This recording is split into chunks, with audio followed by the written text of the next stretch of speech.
Welcome back. Thank you so much. This is our bonus video on cost segregation, okay? This is a bonus video. So in the earlier video, we talked about an example of $1 million purchase.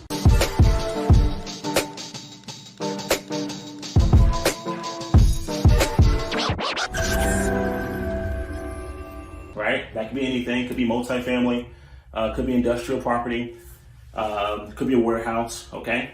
So you chose to you purchased that property. And you know what, it could be a residential property. It doesn't always have to be a commercial investment. So we're now going to talk about, in that scenario, how you can use that as a tax benefit plan, right? For future acquisitions to accelerate wealth and legacy. I have to let you guys know, no, we're not attorneys. No, I'm not a CPA. I'm just going to share with you guys strategies that we have used in the past, okay? So what you can do is, one, you purchase the property, right? That's phase one. You will get a value of that property, all right? So you're going to have your CPA and a few other licensed individuals, engineers, go in, check it out, get an idea of what the value is there, okay? And then you're going to get a valuation or cost segregation valuation on that acquisition. So let's say it's 80% of the acquisition. So out of $1 million, that's going to be $800,000.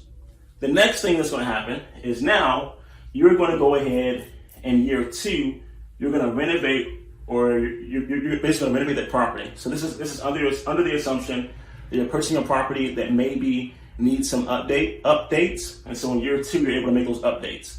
Maybe light value add, okay? But not really heavy capital expenditures, but light value adds, all right? So let's say it is an apartment, and maybe you're doing $10,000 per unit. And so that's what you're doing it in year two. Now, what also happens here is you're gonna get a value of those materials of renovation. And you've already had your cost segregation here in year one on your acquisition. You're now also getting cost segregation in year two based on the materials and the renovation that was done to the building. So now those are two taxable activities to help you lower your tax liability. All right, that's awesome. Then on year three, between year three and year five, you can then go ahead and refinance, right?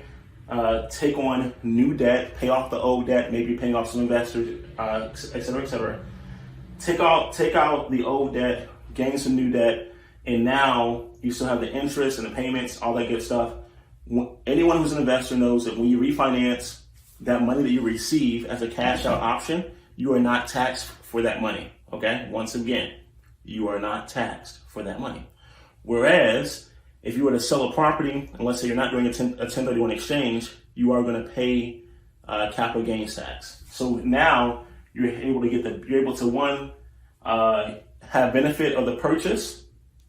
You're able to two, have benefit of the renovation. You're able to three, have benefit based on the appreciation of the property. Number four, you're able to have benefit on the refinance of the property. So now your tax liability is decreasing, and your income and depreciation of the property is actually increasing. Your tax liability is decreasing, and the income and the appreciation of your building is increasing. You're having forced appreciation in year two as you're adding value and maybe even increasing rents, right? Each and every year, or to each added unit. So I hope that is beneficial. This right here, this is a plan that will save you millions and millions and millions of dollars, all right? All you have to do is implement it. It works. It works. So it's legal, nothing to worry about. And like we said earlier, if you have any questions, if you want to learn more about this, we've spoken with a well-known expert within cost segregation that you guys can now have access to. The podcast, the recording of that video, and an interview with him was taking place, and you guys have access to it for free. Thank you guys so much, and see you on the next video.